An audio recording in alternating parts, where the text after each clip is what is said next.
Et le jour où ils vont faire leur propre recherche, ils vont comprendre que le christianisme n'est pas une religion d'amour. C'est une religion de prédation, d'assimilation, de destruction de nos valeurs. Et par conséquent, un instrument aux mains de l'impérialisme occidental. C'est pas pour rien que les Chinois n'en ont pas voulu.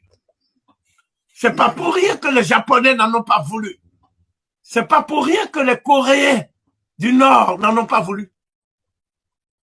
Tous ces peuples-là, aujourd'hui, ils sont mieux placés que nous.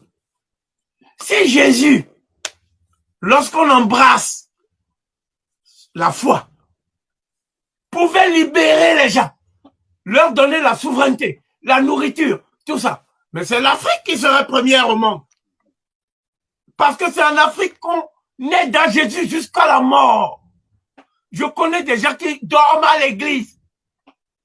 L'église est devenue leur maison. Et la nuit, ils demandent, Jésus, viens nous voir. On a quitté notre maison pour faire des veillées.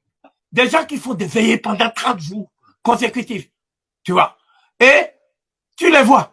Ils sont comme des loques parce qu'ils n'ont pas dormi pendant 3 jours. Soit disant qu'ils sont en train, sous les bougies, de demander à Jésus, s'il te plaît, sauve-nous. Mais Jésus ne peut pas vous sauver parce que c'est Paul qui a inventé Jésus. Mais c'est pas clair. Donc, ce que je veux que les Africains comprennent, il n'y a pas de sauveur. Il n'y a pas de Messie. Chaque être humain, par sa vie, son travail, ses connaissances, assure ses arrières et assure l'avenir de sa progéniture. Chaque être humain est son propre sauveur. Et le paradis, c'est des nuages. Il n'y a pas de paradis, c'est des nuages.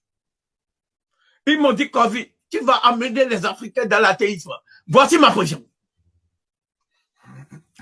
En fait, ce qu'on appelle le paradis, c'est un arrière-monde inventé par ceux qui jouissent sur terre et prennent toutes les richesses de la terre.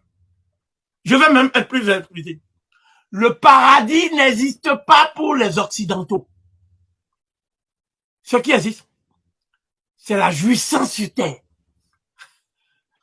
Donc pour les Occidentaux, le paradis est sur terre. Et le paradis porte un nom, c'est l'Afrique.